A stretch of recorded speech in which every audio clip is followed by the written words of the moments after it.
Bonjour, soyez les bienvenus sur notre chaîne CADMED avec une nouvelle saison où on va traiter les pathologies psychiatriques.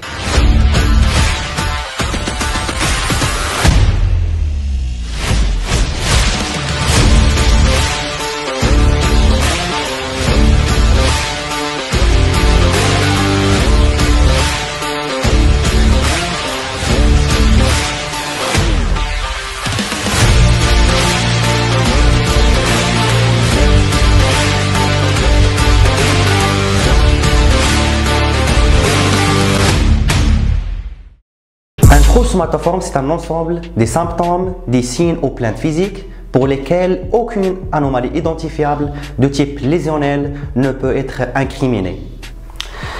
Il implique une souffrance psychique avec altération du fonctionnement socio-professionnel. Pour les facteurs de risque, on distingue les facteurs de stress, comme le traumatisme, un conflit relationnel, un trouble de la personnalité, les antécédents familiaux de troubles somatoformes. On enchaîne avec la sémiologie. On distingue les plaintes fonctionnelles comme les plaintes gastro-intestinales, comme la colopathie fonctionnelle, les ulcères gastro-duodénaux, des troubles cardiovasculaires, génito-urinaires et sexuels, et bien évidemment des manifestations cutanées.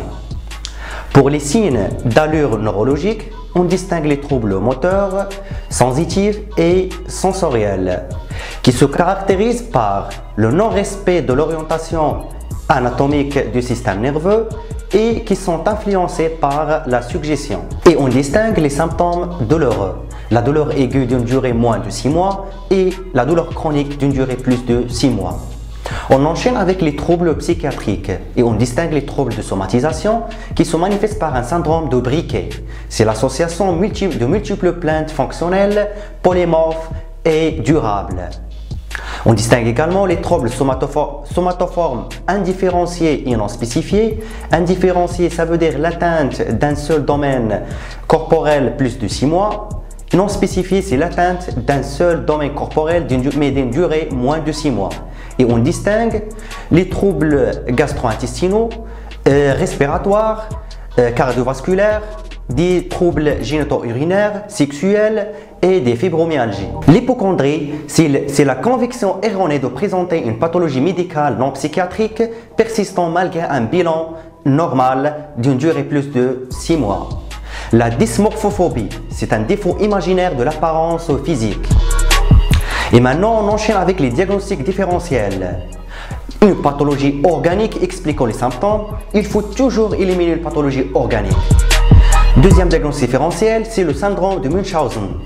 C'est la production intentionnelle de signes ou symptômes pour jouer le rôle de malade. Et troisième diagnostic différentiel sont les troubles psychosomatiques, c'est-à-dire une pathologie médicale non psychiatrique, c'est-à-dire la présence des lésions identifiables pour lesquelles les facteurs psychologiques jouent un rôle dans le déclenchement et l'entretien de la maladie, comme le psoriasis et la dermatite séborrhéique par exemple. Alors, on termine par une conduite à tenir pratique, donc hospitalisation courte en médecine pour réaliser des examens paracliniques afin d'éliminer une pathologie organique. Une hospitalisation psychiatrique si comorbidité psychiatrique ou signe de gravité. Pour le traitement, donc l'éducation thérapeutique, comme but donc assurer un suivi psychiatrique, et il ne faut pas multiplier les examens paracliniques. Il faut toujours chercher des facteurs de risque, une prise en charge du comorbidité et un traitement spécifique qui est la thérapie cognitivo-comportementale qui a un rôle primordial dans la prise en charge. Un traitement médicamenteux, efficacité relative, surtout l'utilisation des antidépresseurs et il ne faut pas oublier une stratégie de réhabilitation. Et on vous remercie.